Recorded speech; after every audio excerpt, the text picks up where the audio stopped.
नमस्ते, मैं राखी।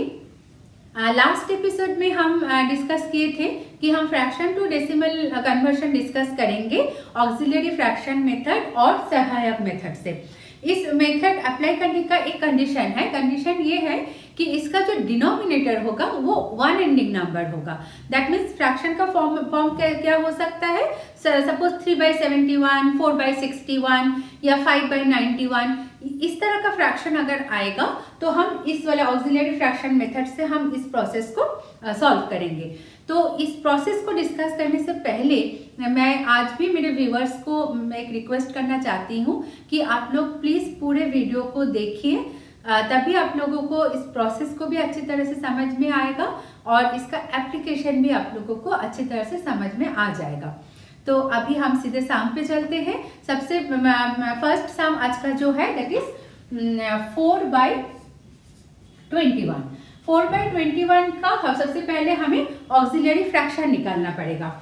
तो इसका ऑक्सिलरी फ्रैक्शन क्या होगा, वो निकालने का तरीका है कि हम जो न्यूमरेटर है, न्यूमरेटर से हम 1 सब्ट्रैक्ट करेंगे और जो डिनोमिनेटर है, डिनोमिनेटर से हम 1 सब्ट्रैक्ट कर देंगे। तो हमारा जो न्यू फ्रैक्शन बन रहा है वो है 3/20। अब 3/20 को हम लिख सकते हैं 0.3/2। अब 0.3/2 को लेकर हमें डिवीजन कंटिन्यू करना है, तो हम यहाँ पे लिखेंगे 0.3/2। लेकिन अगर ये 0.3/2 का अगर हम सिंपल डिवीजन में फॉलो करेंगे तो हमारा आंसर नहीं आएगा, क्योंकि हमारा जो इसका ये जो हम डिवीजन यहाँ पे फॉलो करेंगे वो ऑक्सिलरी फ्रैक्शन मेथड का एक स्पेशल डिवीजन प्रोसेस है, क्योंकि हमें 4/21 का आंसर निकालना है, 0.3/2 का नहीं। तो हम इसमें एक स्पेशल डिवीजन प्रोसेस अप्लाई करेंगे, उसको आप लोग अच्छी तरह से फॉलो कीजिए। सबसे पहले यहाँ पे एक डेसिमल लगाएंगे, फिर 3 को हम 2 से डिवाइड करेंगे, यहाँ पे 1 आएगा, 1 एज ए रिमाइंडर यहाँ पे आएगा। अब हमें क्या करना है, 1 का कॉम्प्लीमेंट फ्रॉम 9 लिखना है। 1 इस वाले जो कोशेंट वाला 1 है इसके नीचे, तो ये आएगा 8। तो 1 और 8 मिलकर 9 बनते हैं। तो ये कोशेंट का 9 से जो कॉम्प्लीमेंट बन रहा है उसको ये कोशेंट के यहाँ पे नीचे लिखना है। नाउ 18 होगा हमारा नेक्स्ट डिविडेंड। अब 18 को हमें 2 से डिवाइड करना है, 2 9 are 18। अब यहाँ पे रिमाइंडर में 0 आ गया। अब 9 का complement from 9 is 0। Now 0 0 is our new dividend. 0 0 को 2 से डिवाइड करेंगे तो क्या होगा, यहाँ पे 0 आएगा और 0 रिमाइंडर आएगा। अब हमें क्या करना है, 0 का कॉम्प्लीमेंट फ्रॉम 9 उसको यहाँ पे लिखना है, दैट इज 9। अब 0 9 इज आवर नेक्स्ट डिविडेंड। 0 9 को हमें 2 से डिवाइड करना है, तो 2 4 are 8, यहाँ पे 1 आ जाएगा। अब 4 का complement from 9 is 5। Now 15 our new dividend. इस तरह से हमारा डिवीजन कंटिन्यू होगा और ये हमारा कोशेंट आ गया। अब हम एक बार क्लियरली लिख देते हैं कि कौन से ये 3 लाइन जो फॉर्म हुए हैं, तीनों लाइन में कहाँ पे किसका पोजीशन क्या है। ये है हमारा कोशेंट। कोशेंट मतलब 4/21 को और 21 को अगर 21 से हम 4 को डिवाइड करेंगे उसका जो आंसर आएगा वो है ये 0.1904। ये हमारा कोशेंट है। नेक्स्ट जो यहाँ पे सेकेंड लाइन पे जो आया दैट इज रिमाइंडर, जो डिवीजन हमने कंटिन्यू किया उसका रिमाइंडर। थर्ड लाइन में जो आया ये है complement of quotient from 9। Complement of quotient from 9, ये जो थर्ड लाइन में आया। तो हमारा फाइनल आंसर क्या बन रहा है 4/21 का 0.1904। ये प्रोसेस आप लोगों को समझ में आया है, ये वाला डिवीजन। अब हम और एक डिवीजन और एक फ्रैक्शन को लेकर डिस्कस करते हैं। ये आएगा 3, सपोज ये फ्रैक्शन है 3/71। तो ये 71 भी हमारा 1 एंडिंग नंबर है, तो इसको भी हम ऑक्सिलरी फ्रैक्शन मेथड से सॉल्व करेंगे। तो इसका जो ऑक्सिलरी फ्रैक्शन बनेगा वो क्या बनेगा, हम 3 से 1 सब्ट्रैक्ट करेंगे एंड 71 से 1 सब्ट्रैक्ट करेंगे। तो यहाँ पे आ जाएगा ये 2 और ये आ जाएगा 70। तो 3/71 का ऑक्सिलरी फ्रैक्शन बना 2/70। अब इसको हम लिख सकते हैं 0.2/7। तो हमारा जो डिवीजन होगा ये होगा 0.2/7। इसको भी हम फिर से हम रिपीट कर रहे हैं कि ये भी हमारा सिंपल डिवीजन नहीं होगा, मतलब 0.2 को हम 7 से सिंपल डिवीजन मेथड से सॉल्व नहीं करेंगे। हमें ऑक्सिलरी फ्रैक्शन मेथड का जो डिवीजन है वो डिवीजन हमें फॉलो करना है, क्योंकि हमें 3/71 का आंसर निकालना है। तो हम इसके लिए क्या कर रहे हैं, सबसे पहले यहाँ पे एक डेसिमल लगा देते हैं। अब 7 से हम 2 को डिवाइड नहीं कर सकते, यहाँ पे 0, यहाँ पे आ जाएगा 2। अब हमें क्या करना है, 0 का कंप्लीमेंट फ्रॉम 9 लिखना है, 0 के सीधा यहाँ पे नीचे। Now 21 is our next dividend. अब 29 इज आवर नेक्स्ट डिविडेंड। 29 को हमें 7 से डिवाइड करना है। 4 7 28, 1 रिमाइंडर आ गया। अब हमें 4 का कंप्लीमेंट फ्रॉम 9 लिखना है 5 नेक्स्ट डिविडेंड बनाने के लिए। नेक्स्ट डिविडेंड बन रहा है 15। अब 15 को हमें 7 से डिवाइड करना है। 7 2s are 14, यहाँ पे 1 आ गया रिमाइंडर। अब हमें 2 का कंप्लीमेंट फ्रॉम 9 17 लिखना है नेक्स्ट डिविडेंड बनाने के लिए। नेक्स्ट डिविडेंड हमारा बन रहा है 17। अब 17 को हमें 7 से डिवाइड करना है। 7 2s are 14, अब यहाँ पे 3 आ जाएगा एज ए रिमाइंडर। 2 का कंप्लीमेंट फ्रॉम 9 लिखेंगे 7, 37 होगा हमारा नेक्स्ट डिविडेंड। तो इस तरह से हमारा डिवीजन कंटिन्यू होगा। तो 3/71 का जो आंसर आया दैट इज 0.0422। हम यहाँ पे फिर से लिखते हैं, ये है क्वोशिएंट, ये वाला सेकंड वाला लाइन है रिमाइंडर, एंड थर्ड वाला जो लाइन है that is complement of quotient from 9। अब 3/71 का जो फाइनल आंसर आया दैट इज 0.0422।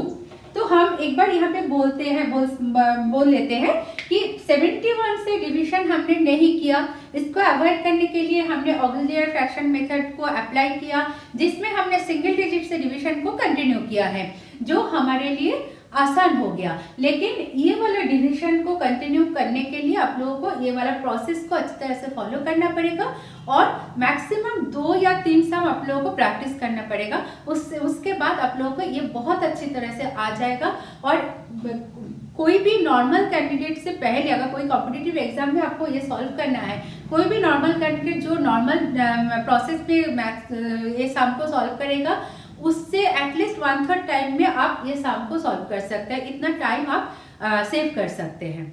अब हम और एक फ्रैक्शन लेते हैं 1/91। इसका ऑक्सिलरी फ्रैक्शन पहले हमें निकालना है। उसके लिए हमें क्या करना पड़ेगा, न्यूमरेटर एंड डिनोमिनेटर से हमें 1 सब्ट्रैक्ट कर देना पड़ेगा। तो हमारा न्यूमरेटर बन रहा है 0 और डिनोमिनेटर बन रहा है 90, 0/90। तो इसको हम लिखेंगे 0.0/9। अब इसका डिवीजन हम किस तरह से कंटिन्यू करते हैं उसको एक बार देखना है। ये भी हम ऑक्सिलरी फ्रैक्शन मेथड का जो डिवीजन है उसी डिवीजन को हम कंटिन्यू करेंगे। तो हमें यहाँ पे एक 0 लगाना है। उसके बाद यहाँ पे 0 आएगा। 0 से हम 0 को हम 9 से डिवाइड करेंगे तो यहाँ पे 0 आएगा, यहाँ पे रिमाइंडर में भी 0 आएगा। अब हमें लिखना है 0 का कॉम्प्लीमेंट फ्रॉम 9 दैट इज 9। अब 0.9 हमारा न्यू डिविडेंड बना, जिसको हमें 9 से डिवाइड करना है।